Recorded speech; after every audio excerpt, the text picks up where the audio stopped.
Today in the Wood Crew we're going to review the Fantastic Four. We saw it on Friday. Saw it on Friday. Yeah. So, what do you think of the opening of the new Fantastic Four? I think they really messed it up. There's some things about it that I like, but then the inconsistencies are just so glaring I couldn't ignore them. Like, you know, I like the opening with Reed being so young, and I like all that kind of stuff. Right. But like the teacher character... Yeah, that was really, really bad. That was really... The writing for the teacher, just one teacher his whole life, apparently. And it's just a very horrible teacher. Yeah. It doesn't really give good light to teaching in any aspect. Makes fun of him and then encourages the kids in the class to make fun of him too. I mean, what a... Right. Yeah. I mean, I'm sure there are people like that, but it's like, come on. What? I mean... Right, and so the teacher you're going to have in middle school is going to be the teacher that's going to be judging. Yeah, 7 years later, it's the same teacher judging the science fair project. And hate you, obviously, just straight up hate you. Anyways, that's kind of getting a little... So, yeah. I would say that I didn't like this movie in the end. Yeah. There are some things that I didn't like this movie, but there are some things that I like about the movie. Right. I think, and it's been said a couple of times, that with a little bit of something, this movie could have been a whole lot more than what it turned out to be, but it looks like they've had a number of issues behind the scenes. A lot of people just phoned it in, and you can tell in the final product that there wasn't much loving care and attention given to developing this movie. And I assumed when going into the movie that this is an origin story, so you have to go in with a certain set of whatever.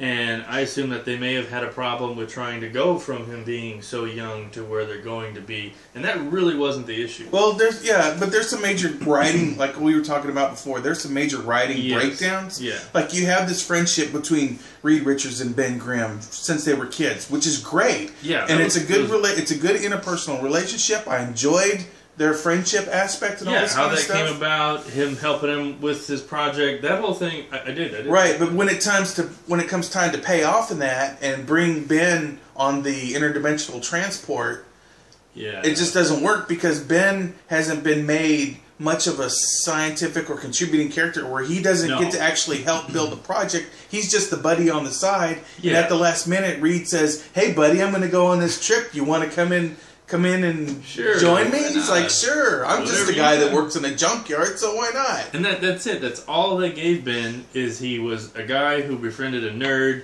and that was it. Yeah. I mean, he wasn't a pilot. No. He wasn't any sort of mechanic. No, which he still could have. He wasn't even a mechanic at a junkyard. He was just a guy at a junkyard. Yeah. That's all he ended up being. You think they're gonna build into that because in the early scene as a kid, you have him, Reed's trying to put some things together on the prototype and it's the wrong thing, and he corrects him. He says, "Here, use this," gives him the Swiss Army knife with the right screw head. So you think that, okay, well, this is going to be, Ben's teaching him more about but that never pays off. No, the whole beginning of that was really cool because, obviously, Reed is like way out there trying to build his head in the clouds, which is what I like about it, because he was so smart that he didn't even realize how to screw in a nut. And so you bring in this guy, and he tells, "Oh, well, you're stripping that." Exactly. That. So I'm thinking that looked like a good partnership. This will be a good team. Yeah, you got Mr. Dreamer, and then you got the practical guy. Right. Then that really went nowhere. And they just abandoned it. The writer just abandoned it. That's just sacrilege, in my opinion.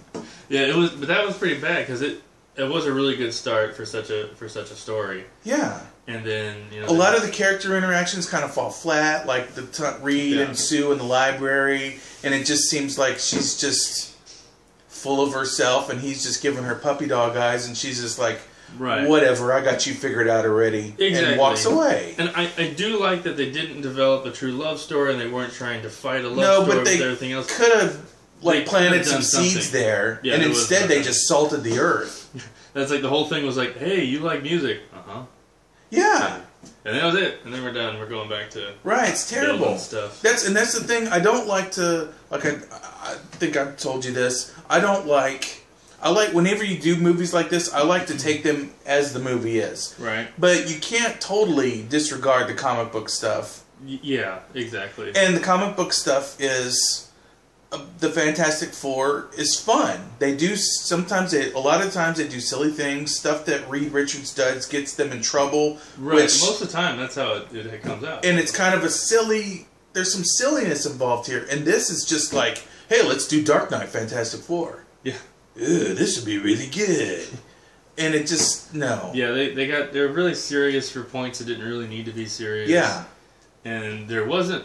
I mean, it had comedic moments, like any movie has comedic moments, but they weren't. There weren't a lot of them. Yeah, yeah, and a lot of the characters of actually pretty much all of the Fantastic Four and Doom were. I really like the way they developed Victor Von Doom's character. I actually had except that one part. I had an empathy for that character though. You did. That was different. Than other ones, and I like that. Yeah, because he was just complete introvert. He became part of the. They had always talked, like in the previous Fantastic Four movies, they talked about how he had been part of the team, part of the group, but you never really got that. No, this movie really paid off with that, and you did feel like he was part of the team. Yeah, I mean, because it showed him coming from being a complete introvert on his own, being just a smart guy building stuff, and then they showed where really this was the first time he was with a group. He was opening up and blossoming with this group. He was, and there's a few moments where you think something else is going on, but that apparently didn't pan out either. Maybe that was a writing hole. I don't know. But anyway, but he did. You got a sense of he wasn't trying to be underhanded. He wasn't trying to be evil. He got into being a group with these people, and then that all went shit. Yeah, yeah. So that part was fine, and how it went to shit and everything. But you really feel for him and where he came from, and what happens to him. Yeah. More so than. So I'm really disappointed because Fantastic Four franchise is they're one of my favorite Marvel team groups. Yeah. And this is third strike, you're out. I don't think that they should try to do this again. Unless it's actually in the Marvel Cinematic Universe. I don't think Fox needs to touch this with a 10-foot pole. If they do, they're just trolling everybody. Yeah. That's what I feel like. Everybody's been trolled. Any Fantastic Four fan has just been trolled by this. So what are the other characters that, we talked about Ben, and he's... It's not a whole... Even Johnny Storm, they kind of tantalize... This is the thing, is with all the characters, they kind of tantalize you with what this character could be, and then they just don't pay off.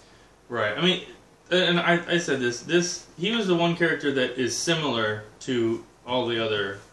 previous incarnations. Right, because he is a thrill. He likes being... And he likes being the Human Torch. Right. The other ones do want to change, they don't want to be this. And that's a part of their early story, when they first get their powers. Yeah. But then they accept them for who they are, and then they grow into that. Right. That's the story. That was the other problem with this movie in particular, is you had the whole beginning, and then some crap happens, and then a year later, and you don't get to see them develop into their powers and how they first use their powers. Yeah, they take that sense of discovery away from the audience. It's just going from they're being captured and what's going on. They came back from the universe, and now they're fully a year later. Developed they basically show these propaganda films of how are they going to use their power and how they're going to fly, and like what? Because they use some of the footage in the trailer was not even in the movie. Right. And you know what I feel about that? I kind of had this feeling like, well, maybe if they put that in the movie, it might have been better. Right. Yeah. They probably not, but I still have this hope that maybe. Yeah, because you miss out on that whole part of them discovering their powers and discovering how to use their powers. They really just went right over that, and Reed was gone.